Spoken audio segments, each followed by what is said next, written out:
એકદમ classy look ની અંદર ભાઈ જવું હોય ને તો જલ્દીથી પહોંચી જજો ક્રિશા ફેશન ની અંદર અને શેર કરી દેજો આ રીલ તમારી ફ્રેન્ડ્સ ફેમિલી બધા જ ને, કેમ કે બહુ જ મસ્ત આર્ટિકલ આવી ગયું છે. જો કોલર ની અંદર બહુ જ મસ્ત પેટર્ન ની સાથે અને લુક વાઇઝ તો તમે જોઈ જ શકો છો. આખી બેગ બહુ જ ફાઇન રહેવાની છે.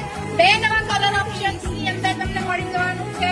એક મળી જવાનું છે tomato red, south cotton fabric ની અંદર રહેવાનું છે. બહુ જ સરસ ડિઝાઇન્સ ની સાથે નીચે પણ તમને આખી દામન ની અંદર પેચવર્ક આપેલું છે. એ લાઈન પેર રહેવાની છે. નેક ની અંદર તમે જોઈ શકો છો બહુ જ ફાઇન વર્ક આપેલું છે આખું સિક્વન્સ ની અંદર. બહુ જ મસ્ત પેર છે ભાઈ. બેક સાઈડ પણ આખું રહેવાનું છે પ્રિન્ટેડ અને નીચે રહેવાનું છે કમ્ફર્ટેબલ સાઈઝ. બે નવા કલર ઓપ્શન અને સાઈઝ રહેવાની છે એમ લઈને ડબલ એક્સેલ આવવાનું છે. ક્યાં તમારે તમને ખબર જ છે ક્રિશા ફેશન ઘોડાસર ની અંદર આવેલું છે. Ghodasar main BRTS bus stop ની વોકિંગ ડિસ્ટન્સ ઉપર જ છે. અમુક પાર્લર ની સામે ક્રિશા ફેશન ઘોડાસર.